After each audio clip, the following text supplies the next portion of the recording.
is keeping a close eye on a killer whale blamed for killing a trainer.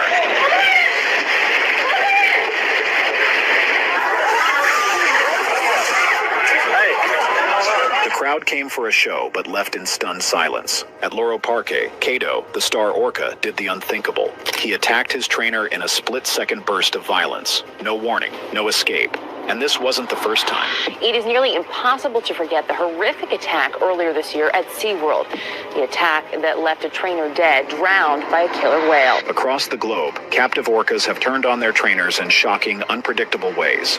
What sparks these sudden, deadly outbursts? What really happened in those final, heart-pounding moments? Dive into the haunting stories of 7 orca trainers who never saw it coming.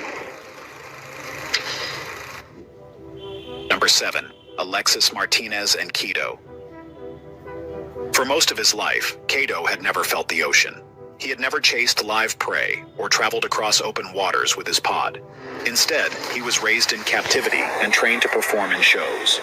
At Loro Parque in Tenerife, Kato became a star attraction, drawing crowds of tourists eager to see a killer whale up close. He had even been transferred across facilities for different performances. But by 2009, something in him began to change.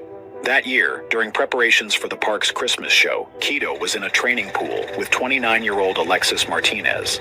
Alexis was a seasoned trainer who had spent years working with orcas. The two were familiar with each other, and their routines had always run smoothly. But on December 24th, things took a turn for the worse. At first, Kato seemed off. He missed a few of his usual moves during training, but he floated near the surface, quiet and still. Alexis stayed with him, likely sensing something was wrong, but unsure how serious it would become.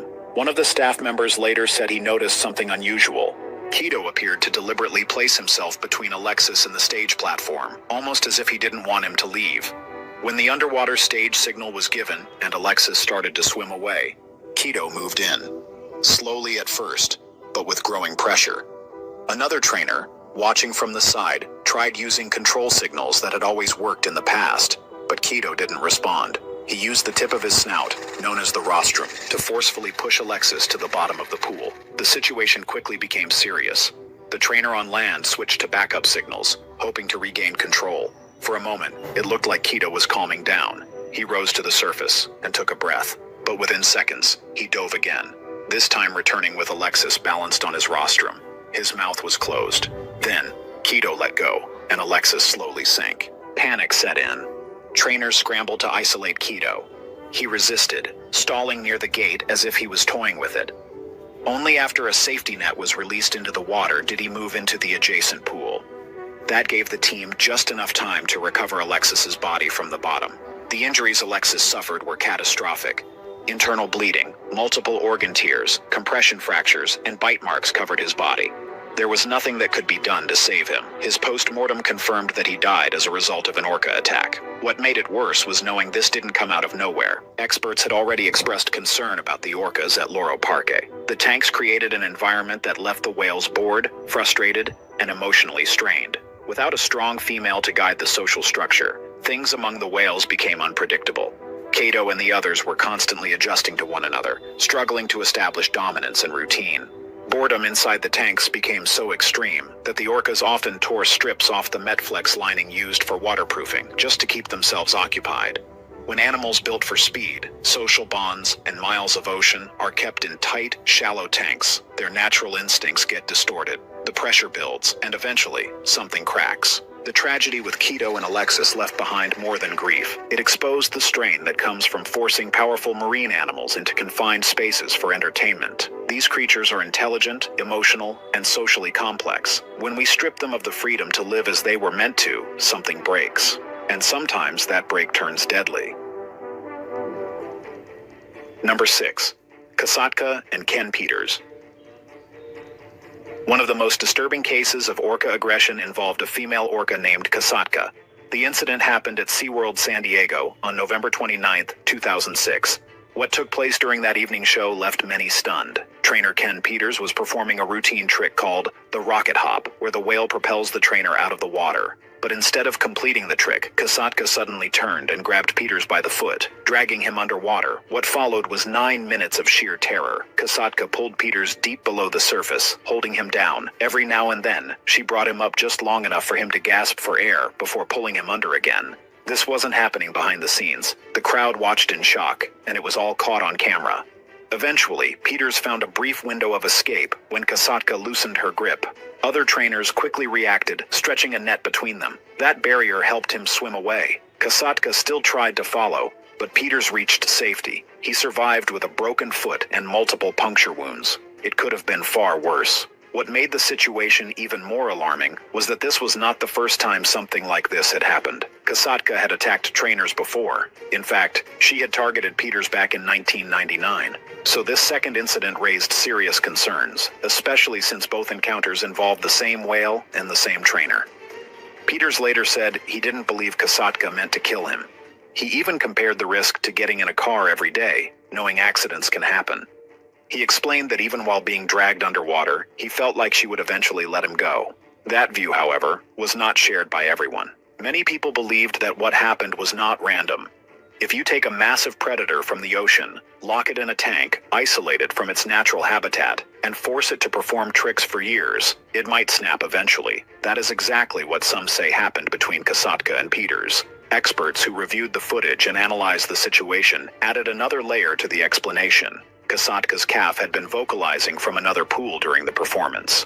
These vocal calls may have stressed her out or triggered a protective response, and this could explain her sudden aggression during the trick.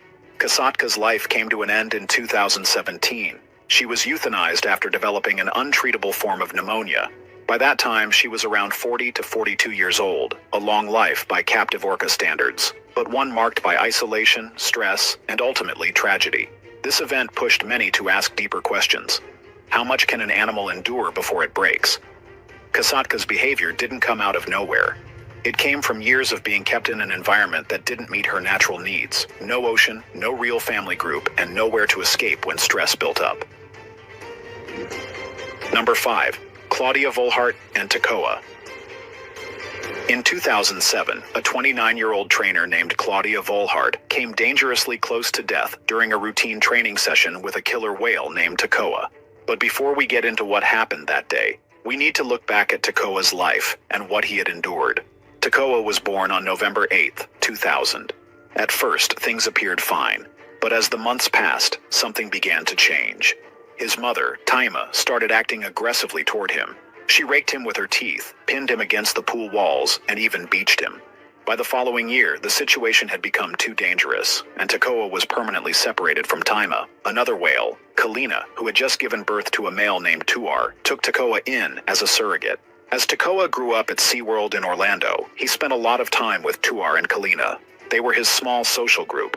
Sometimes he also interacted with Katina and her son Ikaika, but it was Tuar he was closest to. The two young males often performed together in shows. Then on April 25, 2004, Takcoa and Tuar were loaded into a transport vehicle and flown to SeaWorld San Antonio.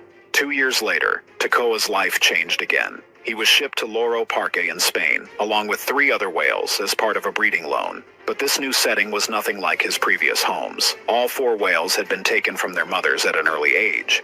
This disrupted their ability to form proper social bonds.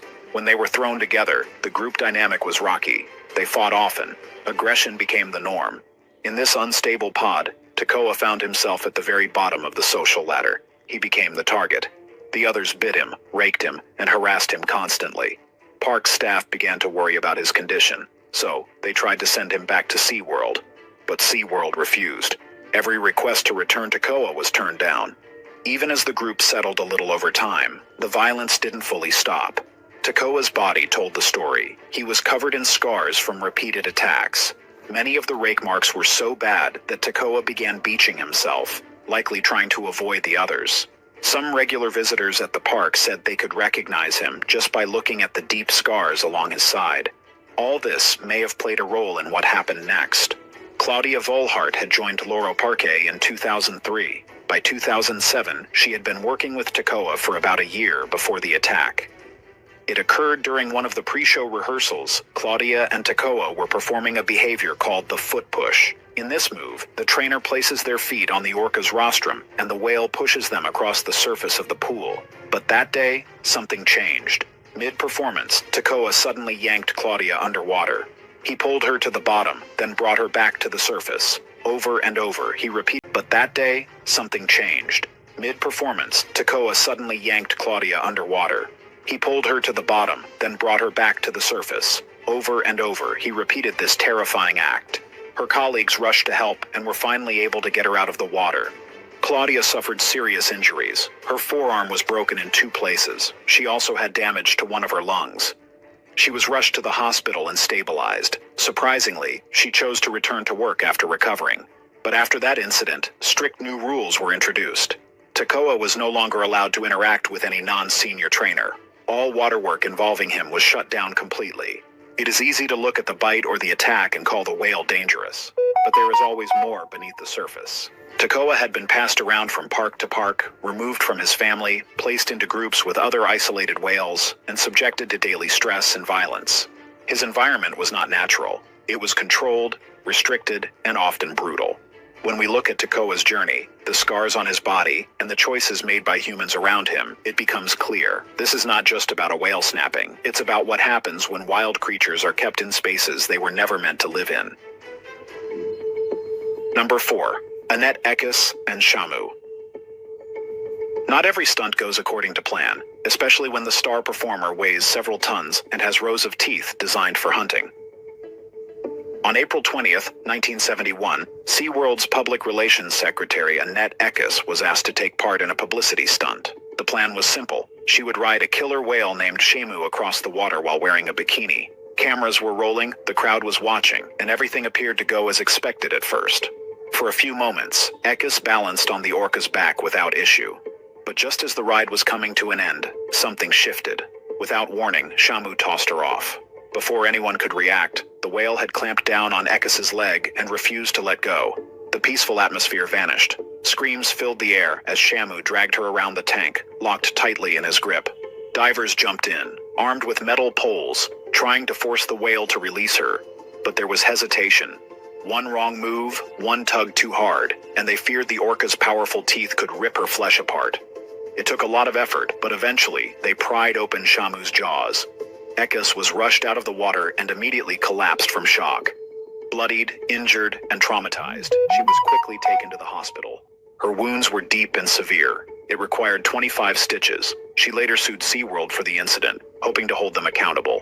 But although a court initially ruled in her favor, the monetary compensation she received was overturned on appeal. This attack added to the growing concern over keeping massive wild animals in enclosed tanks. When an animal built for the ocean is forced to live in a limited space and interact with people for entertainment, the results can be unpredictable and sometimes violent. Number 3. Shuka attacks trainer. In 2012, a packed audience at Six Flags Discovery Kingdom witnessed something they didn't expect. A 19-year-old captive-born orca named Shuka, performing during a show, suddenly turned aggressive. At first, everything appeared routine. But then, without warning, Shuka lunged onto the stage area, her body crashing toward the trainer in a sudden burst of movement. The force of the impact lifted the trainer into the air. In a quick follow-up, she shoved the trainer into the water. The show was immediately shut down, leaving the crowd confused and concerned. This marked the first time Shuka had been filmed acting aggressively toward a trainer in front of spectators. But those who worked behind the scenes claimed this wasn't unexpected. Trainers already knew she could be unpredictable. Former orca trainer John Hargrove, who had worked closely with Shuka, recalled several troubling moments. One incident stood out to him. He had signaled Shuka to swim underneath him so he could climb onto her back. This was a move both had practiced countless times, but that day, she ignored the cue. Instead, she charged straight into him. The blow forced Hargrove underwater and slammed him hard into the acrylic wall of the tank. The crowd may have seen it as part of the show, but he knew something was off. Now, in 2000, about a year before the public attack, something important happened. Shuka lost her tank companion. A male bottlenose dolphin named Merlin was removed from her enclosure. After that, Shuka was left alone. Orcas in the wild do not live this way. They depend on constant interaction with others.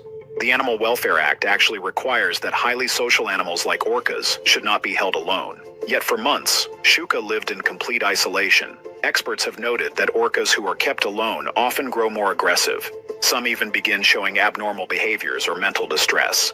What happened with Shuka isn't just a rare case of an animal acting out. It reflects what years of unnatural living conditions can lead to.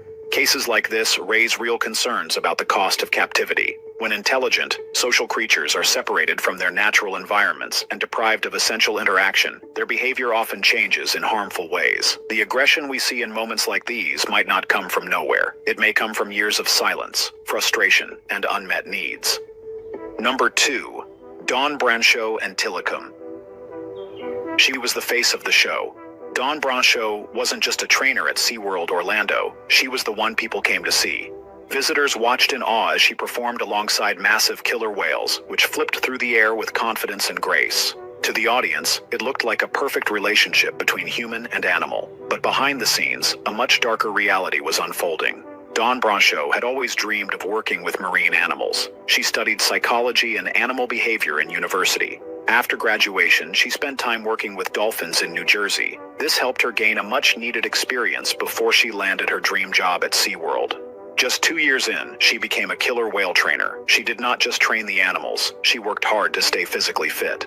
The demands of swimming and performing with such massive creatures required full body strength and stamina. Dawn quickly became one of SeaWorld's most recognized trainers. She was known for her passion and calm energy. Her face appeared on billboards and park advertisements, and it was often alongside the orcas she worked with.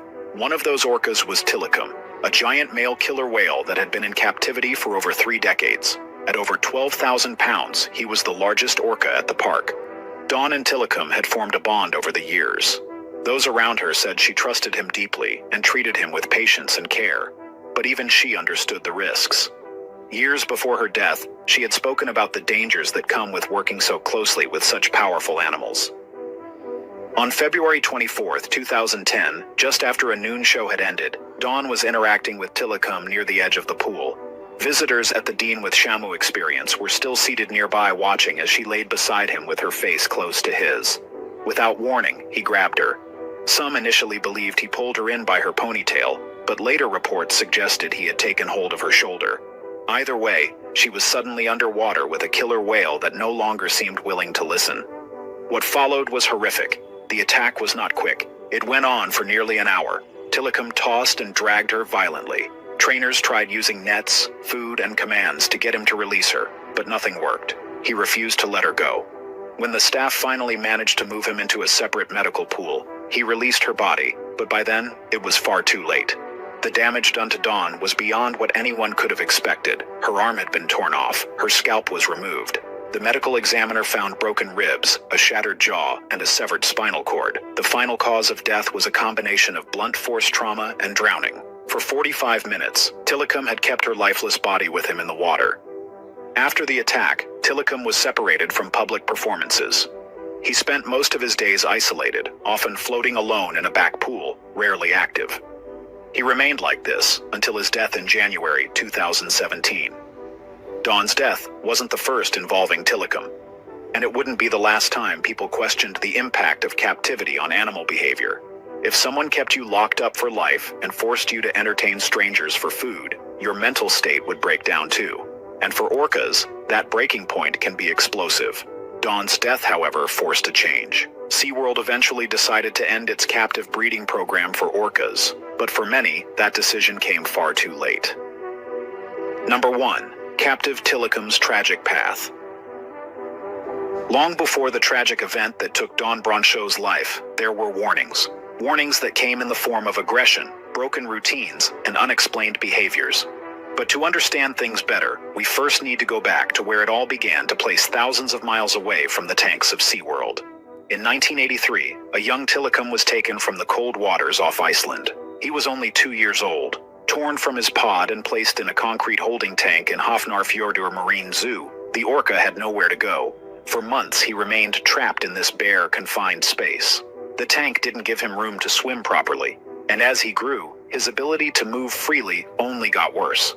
Then came the transfer to Sealand of the Pacific in British Columbia in 1984. At first glance, it seemed like a step up, but things quickly turned sour. Tilikum was placed in a pool with two older female orcas, Haida II and Nootka IV. The tank was only 26 feet wide, and tension built up fast. The two females didn't accept him. Instead, they bullied him constantly. They raked their teeth across his skin and left him injured. This stressful environment led to health problems, including stomach ulcers. He had to be moved to a separate medical tank to recover. But the emotional scars didn't. Environment led to health problems, including stomach ulcers. He had to be moved to a separate medical tank to recover. But the emotional scars didn't fade. Then came February 1991. A part-time trainer named Kelty Byrne, who was also studying marine biology, slipped and fell into the orca tank. What happened next was horrifying. Witnesses say Tilikum and the two females swam straight toward her. She tried to get away, surfacing 3 times, reaching for help, grabbing the edge of the pool. But each time, the orcas pulled her back under. Staff threw her a life ring, but the orcas blocked her from grabbing it. To them, she seemed like an object to be controlled, tossed, and dragged around. It went on for about 10 minutes, until she was finally gone. Her body was only recovered several hours later. Steve Huxter, head of animal training at the time, admitted the whales had never behaved that way before. He said it was like they were overly stimulated. Sealand never recovered from what happened. 18 months later, it shut down. Tilikum and the other orcas were sent to SeaWorld Orlando. Many hoped the change would bring improvement, but the cycle continued. On the morning of July 1999, something strange and disturbing happened. Trainers at SeaWorld found a dead body floating in Tilikum's tank. The man was 27-year-old Daniel Dukes. The day before, he had entered the park as a regular visitor. At some point, he managed to get past security and climb into the pool. What followed was unclear. No cameras captured the incident, and no staff witnessed it.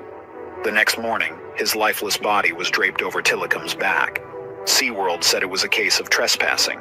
Still, many wondered why someone would sneak into an orca tank in the middle of the night, and what might have triggered Tilikum's behavior. This wasn't the first incident, and sadly, it wouldn't be the last. Despite the growing concerns, SeaWorld kept Tilikum in shows. He was still performing, still being trained, and still part of their breeding program. That continued until the afternoon he pulled Don Brancho into the water. Looking back, it becomes harder to view these attacks as isolated events. When an animal built for the ocean is trapped in small tanks, deprived of its pod, and subjected to years of physical and psychological strain, something is bound to break. Tilikum's aggression did not come out of nowhere. It came from somewhere very real. That brings us to the end of this video.